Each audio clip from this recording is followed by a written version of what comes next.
नया साल आज से शुरू हो रहा है। अरे दादाजी, आज ही से तो शुरू हो रहा है, यही तो सच है। ये सच नहीं है बेटा।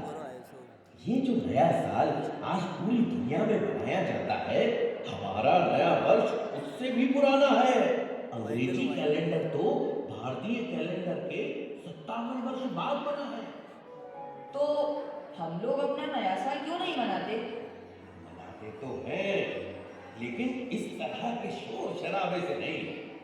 हमारा नया साल तो ईश्वर की आराधना से शुरू होता है, चैत्र की पहली नवरात्रि में। हमारे नए साल के बारे में कुछ और बताइए ना दादाजी। हाँ हाँ, उसके लिए तुम्हें एक कहानी सुननी होगी। कौन सी कहानी दादाजी? संसार के सबसे महान राजा की कहानी, राजा विक्रमादित्य की कहानी।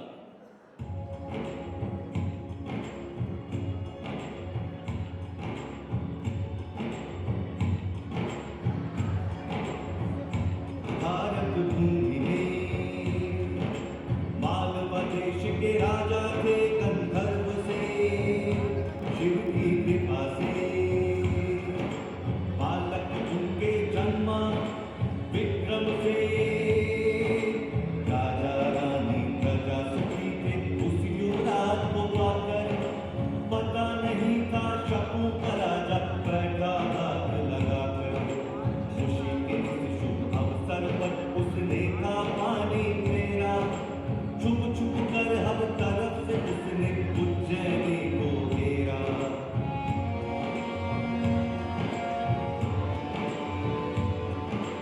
रानी और बालक विक्रम को गुप्त मार्ग से भेजा, गंधर्व सैन्य ने संकट क्षण पर धक्का किया कलेजा।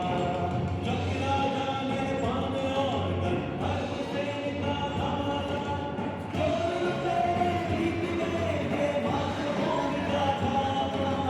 जोर से जीत गए ये मातृभूमि का धावा।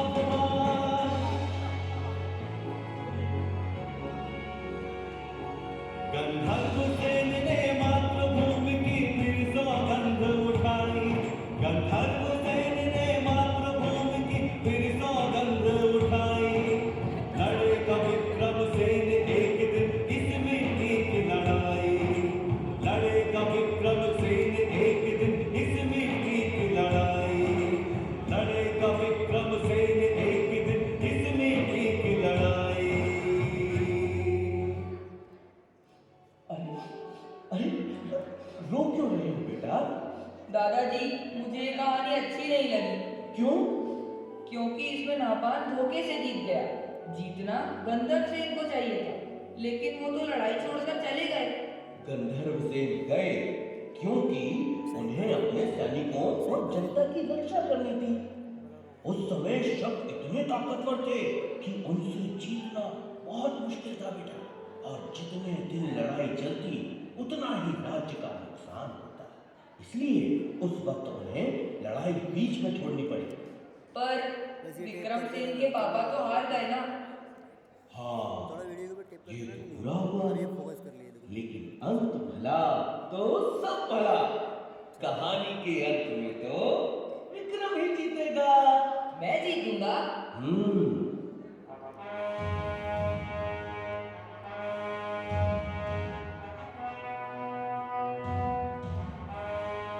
हाँ, तुम जीतोगे पुत्र, जीतोगे। तुम ही इस धरती को शक विहीन करोगे। अगर मेहपान ठीक से शासन चलाता तो मैं कभी राज्य की कामना नहीं करता, किंतु जनता ही उससे परेशान है। जनता के कष्ट हरना ही मेरा परम धर्म है।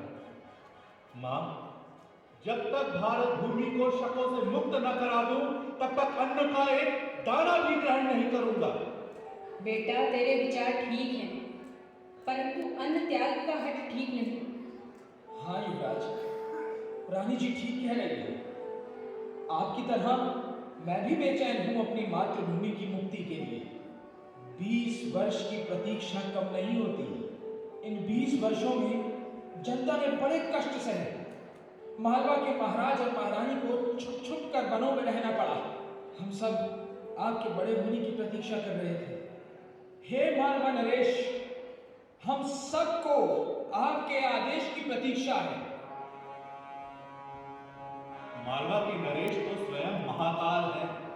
हमारा वंश तो बस उन्हीं का सेवादार है। भगवान महाकाल मेरे स्वप्न में आए और उन्होंने आदेश दिया है कि अब अवंतिका को मुक्त कराने का समय आ गया है। ये तो शुभ संकेत है युवराज, किंतु हमारे पास सैनिक बहुत कम है। युद्ध में सेना की संख्या से अधिक उसका कौशल काम आता है। मैंने जो भैरव सेना तैयार की है उस पर महाकाल की कृपा है। इस भैरव सेना में ताकत और बुद्धि का सटीक मिश्रण है। हमें नहपान की सेनाओं की रसद रोकनी होगी। रसद की कमी से वो आपस में ही कट मरेंगे और सही अवसर देखकर हम आक्रमण करेंगे। किंतु ये छल तो नहीं कहलाएगा कुंवर? तब कहलाता है जब हम शत्रु पर पीछे से हमला करें। हम तो पहले उन्हें दुर्बल करेंगे, फिर सामने से हमला करेंगे। नहपान को संदेशा भिजवा दीजिए कि उसके पाप का घड़ा भर चुका है। किंतु सूचना मिलते ही वो सतर्क हो जाए। निश्चेत पर हमला कायरता है और विक्रम कायर नहीं। हाँ बेटा, हमले से पहले शत्रु को सचेत करना वीरता का लक्षण है। काश तुम्हारे भाई भृतहरि मेरा साथ होते। उन्होंने जन कल्याण के लिए ही वैराग्य धारण किया है। उनकी साधना का बल मेरे साथ है। जय महाकाल! जय महाकाल!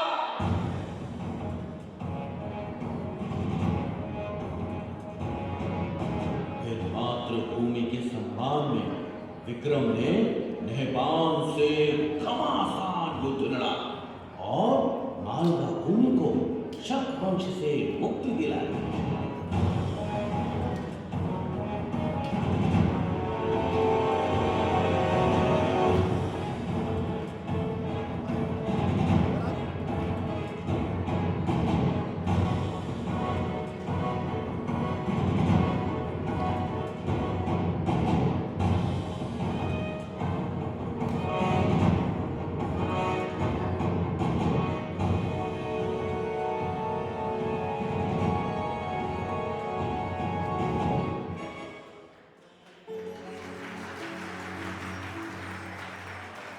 जिन शकों का सूर्य कभी नहीं डूबता था, आपने मालवा से उनका अंत कर दिया। अब आपको संपूर्ण भारत भूमि को शक मुक्त करा दिया। आपका पराक्रम भगवान सूर्य जैसा है। इसलिए अब से संसार आपको विक्रम से नहीं, विक्रमादित्य के नाम से जाने।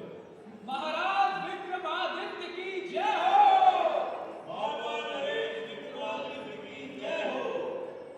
महाराज, शकों की विधवाओं और बच्चों के लिए क्या आदेश है? ससम्मान विधवाओं के पुनर्वास की व्यवस्था की जाए और बच्चों की शिक्षा दीक्षा राजकोष से कराई जाए। अद्भुत! महान राजा का यही गुण है कि वो अपने संरक्षण में आने वाले सभी जीवों की रक्षा करे। आपने एक नए समय का सूत्रपात किया। आपकी अनुकंपा है गुरुदेव। अवश्य ही ये समय अपनी जड़ों की ओर लौटने का है, वैदिक परंपराओं की पुनर्स्थापना का। कुलदेवी हरसिद्धि की कृपा से मैंने अपने नवरत्न पहचान लिए हैं। इन नवरत्नों की सहायता से मैं इस राज्य का संचालन करूंगा। धनवंतरी, शपनक, अमर सिंह, वास्तुकार शंकु, कालिदास, वेताल भट्ट, वररुचि, खटखपर और वराह मिहिर जैसे विद्वानों के नेतृत्व में ये राज्य 10 दिशाओं में प्रगति करेगा। जैसे ब्रह्मांड की शोभा नवग्रह से होती है, वैसे ही मालवा के यह नवरत्न मिलकर राज्य का वैभव बढ़ाएंगे। साथ ही धूर्त शिरोमणि मूलदेव और आचार्य व्याड़ी को भी मैं अपने रत्नों में शामिल करना चाहता हूँ। पुत्र, राजा के विचार दल में धूर्त मूलदेव का क्या काम? विद्वानों को शामिल करना तो समझ आता है, किंतु धूर्त शिरोमणि को कौन राजा अपने पास आने देता है? धूर्तों को हराने के लिए क्या सरल और निष्कपट विद्वान सलाह दे पाएंगे? भारत भूमि पर शकों का वृहद साम्राज्य है। अगर हमें उन्हें इस धरती से खदेड़ना है तो उनकी धूर्तताओं को समझना होगा। मुझे लगता है इन मामलों में मूलदेव की सलाहें बहुत काम आ सकती हैं। अद्भुत! धरती के इतिहास में ऐसी समृद्ध सोच किसी राजा की ना देखी ना सुनी। आचार्य व्याड़ी भले ही स्वर्ण बनाने में अब तक असफल रहे हैं, किंतु वो लगनशील। आज नहीं तो कल अवश्य सफल होंगे। बार बार असफलताओं के बाद भी उनका विश्वास स्वयं से टिका नहीं है। ऐसा विद्वान अवश्य ही राज्य के लिए उपयोगी साबित होगा। गुरु का आश्वासन मिल गया, अब मैं निश्चिंत हूँ। श्रीमान कालिदास, आपसे आग्रह है कि अपने साहित्य को जन सुलभ बनाने की दिशा में कार्य करें। अन्य सभी नवरत्नों से आग्रह करता हूँ कि ज्ञान, विज्ञान, भाषा और वैदिक रीति के प्रसार की दिशा में कार्य करें। गुरुदेव, एक विचार मेरे मन में उमड़ रहा है, यदि आपकी आज्ञा हो तो कहूँ? आदेश करें महाराज। मुझे देश में एक नए पंचांग की आवश्यकता महसूस हो रही है। क्या हम मालवा को समय गणना का वैश्विक केंद्र बना सकते हैं? साधु साधु, बहुत उत्तम विचार है महाराज। जैसी आज्ञा गुरुदेव। श्रीमान वराहमिहिर, मैं आपको एक बड़ा दायित्व सौंप रहा हूँ। आप खगोल और ज्योतिष के ज्ञाता हैं। हमारे भारत में अब तक पूर्ण रूप से प्रामाणिक और वैज्ञानिक पंचांग नहीं है, जिसके कारण सदा ही जनता में शुभ और अशुभ मुहूर्तों के संबंध में भ्रम की स्थिति बनती है। आप काल गणना की नई व्यवस्था तैयार करिए, जो वैदिक परंपराओं पर आधारित हो और पूर्ण रूप से वैज्ञानिक हो। आपकी आज्ञा शिरोधार्य है महाराज, किंतु आपके मार्गदर्शन के बिना मेरे लिए ये कर पाना संभव न होगा। आप स्वयं सभी विषयों के ज्ञाता हैं। इस दिशा में आप आगे आगे चलें और मैं आपका सहगामी रहूँगा। आप ही इस विक्रम संवत के प्रणेता हैं।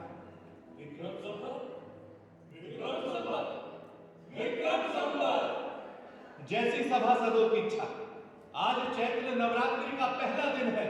आज से ही विक्रम संवत की गणना आरंभ करेंगे तो माता हरसिद्धि की कृपा हम सब पर बनी रहेगी।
पुत्र विक्रमादित्य, मैं तुमसे बहुत प्रसन्न हूँ। तुमने राजा बनते ही राज्य संचालन की दिशा में जैसा आमूल-चूल परिवर्तन किया, उसके लिए तुम्हें अनेक आशीर्वाद देती हूँ। मैं तुम्हें ये 32 पुतलियों वाला सिंहासन देती हूँ। तुम इस सिंहासन में बैठकर न्याय कर सकोगे। मेरा आशीर्वाद है कि संपूर्ण भारत पर तुम्हारा शासन स्थापित होगा। तुम चक्रवर्ती सम्राट बनोगे, सम्राट विक्रमादित्य, न भूतो न भविष्यति।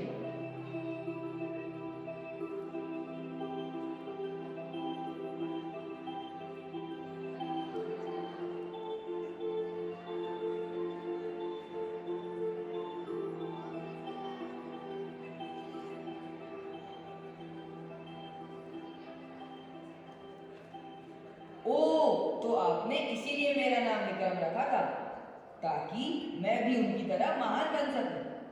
हाँ, और नहीं तो क्या। जानते हो बेटा, उनके बाद 14 ऐसे राजा हुए जिन्हें विक्रमादित्य कहा गया।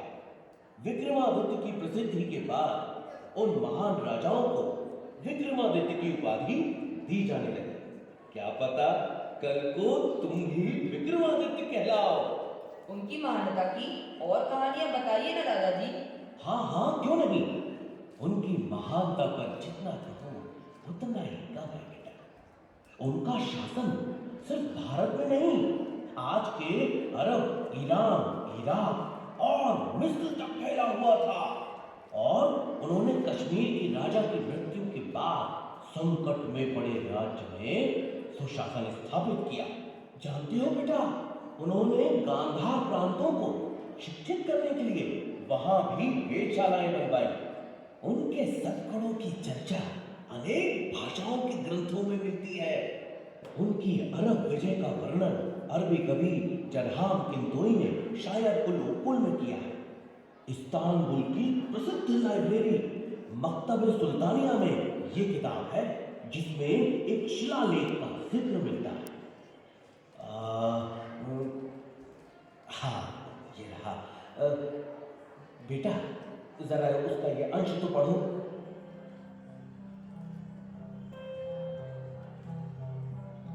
वे लोग भाग्यशाली थे जो विक्रमादित्य के समय में जन्मे थे। उन्हीं के शासन में जीवन बिताया। वह एक दयालु, उदार और कर्तव्यनिष्ठ राजा था जो हर एक व्यक्ति के कल्याण के बारे में सोचता था। उसने अपने पवित्र धर्म को हमारे बीच फैलाया। हिंदुस्तान के सूर्य से भी तेज विद्वानों को विक्रम ने उनके बीच भेजा ताकि ज्ञान का उजाला उस तरफ भी फैल सके। दादाजी, मुझे विक्रमादित्य की और कहानी सुनाइए ना। हाँ हाँ मेरे बच्चे, क्यों नहीं। रुको। हाँ, इन किताबों में क्या है दादाजी? इन किताबों में कहानियां हैं। इन दोनों किताबों में सम्राट विक्रमादित्य की कहानियों का भंडार है बेटा। एक है सिंहासन 32 और दूसरी बेताल 25। इसके अलावा भी उनकी वीरता, उदारता, दया, क्षमा आदि गुणों से भारतीय साहित्य भरा पड़ा है बेटा। इन्हें पढ़ो और उनके गुणों को अपने जीवन में उतार कर तुम भी उनके जैसा बनो।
बहुत सुंदर प्रस्तुति। न कभी अतीत में हुआ, न कभी भविष्य में होगा।